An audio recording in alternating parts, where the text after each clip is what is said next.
Hello all. Alright, we haven't done an oil update in quite some time.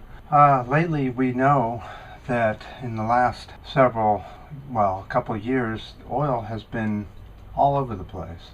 But now, in the 40s, when we see oil in the $45 range and that sort of thing, the big international companies are really taking quite a hit. Let's go over the board and I'll show you what I mean. So the third quarter earnings are now coming in for big international oil companies. And what I did is I just took three all over the planet just to give you guys some ideas. Shell Oil has a loss of $6.1 billion, which is a loss of 70% from last year, which they had a gain of $5.3 billion. Total has a 23% loss. They won't come out with their numbers yet from 2014, and ENI dropped 75% from 2014. Can you believe that, Mushy? I mean, it's really dropping. Here we are in Studio M, and it's an early morning ride, and it's absolutely September, like early September. Just absolutely gorgeous out. It's 70s. Here it is early 7:30 in the morning, and it's 70s. Well, it's actually about 8:30. We fall back tomorrow. Got a low tire too. Got to pump up somewhere. Anyway, so what I wanted to say was that peak oil has been going on since 2008. It's just happening in a different way than we thought. We just thought a standard model and thought that's the only way it could happen, when actually it can happen different ways, as we can see now. And so the people that say that peak oil hasn't happened, well, let's go over to this article. So let's go look at some other problems that these big corporations are having. So far, there are $6.5 billion worth of write-downs on assets in just a few companies.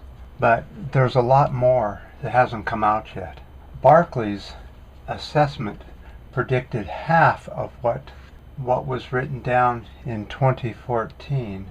So Shell, ExxonMobil, and Chevron have a cash flow deficit of $20 billion so far in 2015. The whole question has to be, when is peak oil over with? When do we start going down the other side? I think that's awful ways. Several years yet, maybe 5 to 6 more years at present consumption. But as we go into this depression, recession, that consumption will fall off more, and the peak would then last even longer. So the less we use, the longer we can make the peak last. So I also found another article I thought I'd show you. Let's go find out what the hell's going on with this. So the US is to sell millions of barrels of crude oil from its strategic petroleum reserves from the year 2018 to the year 2025. There's a real problem with this. The oil they're selling was bought for $120 to $130 a barrel. It makes no sense to go and sell it if you're not going to make more than what you sold it for. It's predicted for years to stay at a low price. Why would you even come up with an idea like that, to sell the petroleum reserves for a loss? Well, something tells me, the funding is supposed to go in the U.S. Treasury, general funds. Do you know what that means? Exactly. I think it's time to go get a rig count and find out what's going on with rigs in the U.S. and other parts of the world.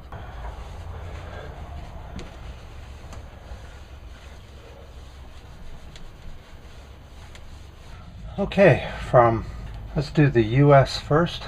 Had 12 less rigs than it did at the beginning of October.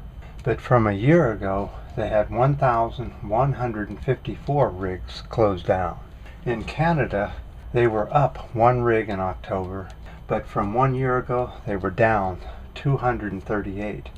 Internationally, minus Canada and the US, rigs are up by 3 in September, But from 1 year ago, they're down 183 rigs. So back on September 30th, oil was roughly about 47 plus. By October 7th, it was up at almost 51.5, and it went back down on October 14th to 49 plus. And it started to go down to 48 on the 21st of October. By the 28th, it was back up to 49, and at present, it's 49.5.